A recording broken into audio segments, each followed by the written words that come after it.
बन ठन के गोरी जल्दी निकल बहरावा हो। लहे लहे रंगब रानी तोहर साला बहरावा हो। घोर के ले आइल बानी लाला का काला रावा हो। आहा का बात बा।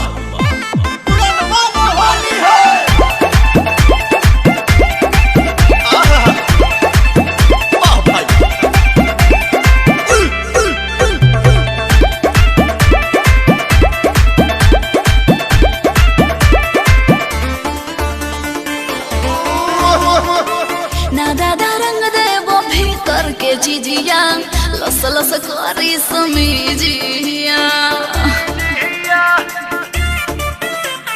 रंगवा से काहे डेरात बाड़ू हो।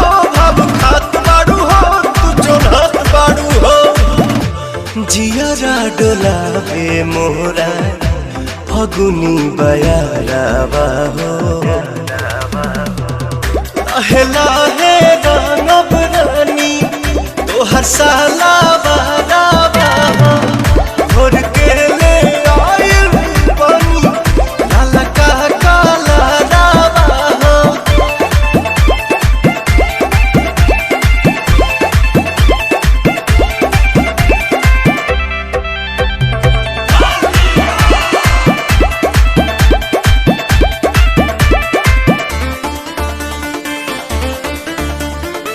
बाबीदा भरला महर पीछ करिया सटा पवन जानी भिरिया।